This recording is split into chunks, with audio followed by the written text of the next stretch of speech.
Hello and welcome back. In this lesson, we're going to be looking at finding the area under the curve.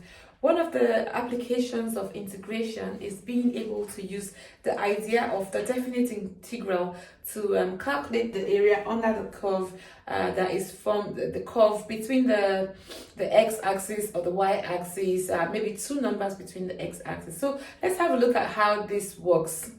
In terms of your NCC exams, you are only required to do this for the area under the curve between bounded by the curve and the x-axis. So all the examples I'm going to be giving you in this lesson will be related to the curve and the x-axis.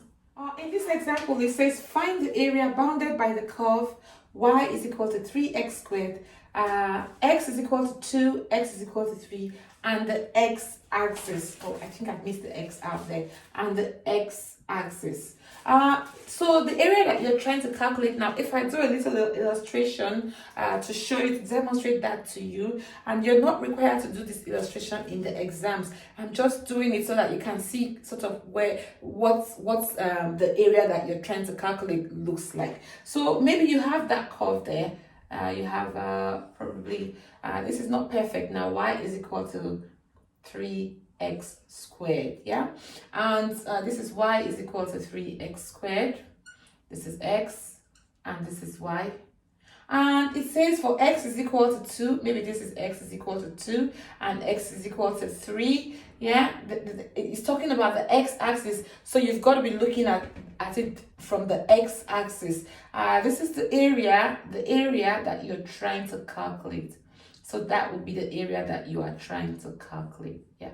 And we can definitely calculate this area using the idea of the definite integral. If we put this into a definite integral problem, then we can say that the area A is equal to integrating, going from 2 to 3, 2 to 3, 3x squared dx, yeah? And then we can work this out. This would be equal to, if we integrate this, we would have 3 x to the power of 3 over 3, going from 2 to 3. We can definitely cancel these down, and then we'll be left with x cubed going from 3 to 3. And if we substitute now when x is equal to 3 and when x is equal to 2, then what we'll have is 3 cubed minus 2 cubed. That's gonna give us 3 cubed is 27 minus 2 cubed is 8. That's gonna give us 19, whatever this units squared, okay? 19 units squared.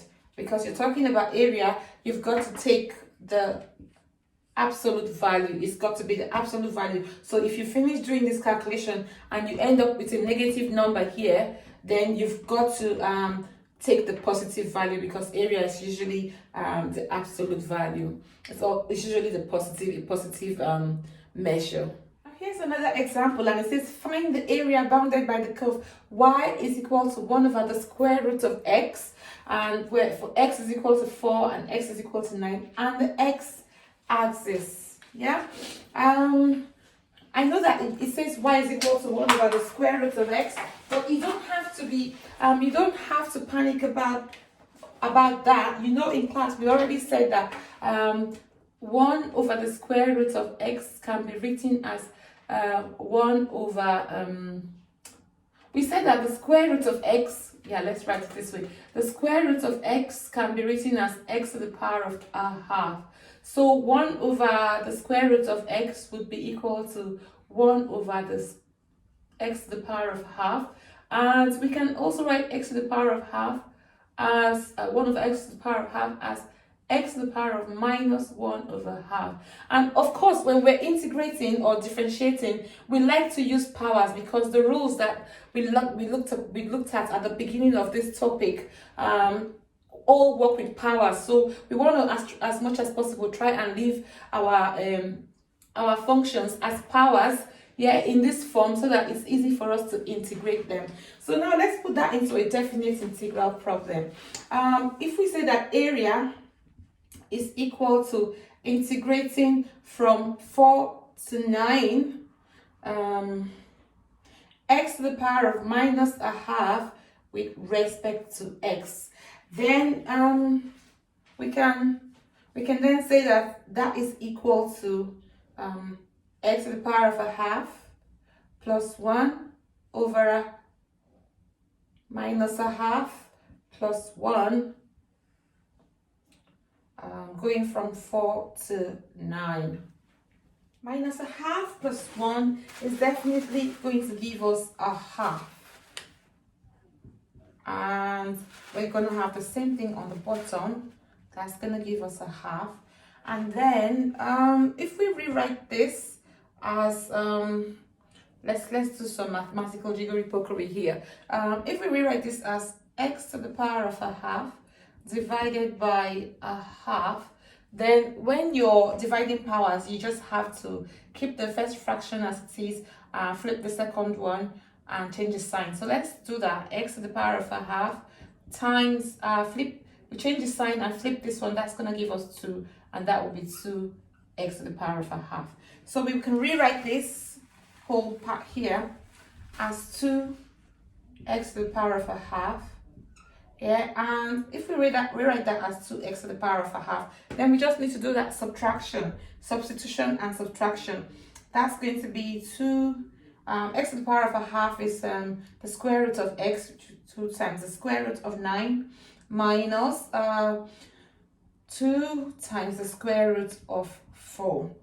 That's going to give us, this is going to give us 2 times 3, which is 6, minus 2 times 4, the square root of 4, which is 2 times 2, and that's 4. And that's going to give us 2 units square. Okay?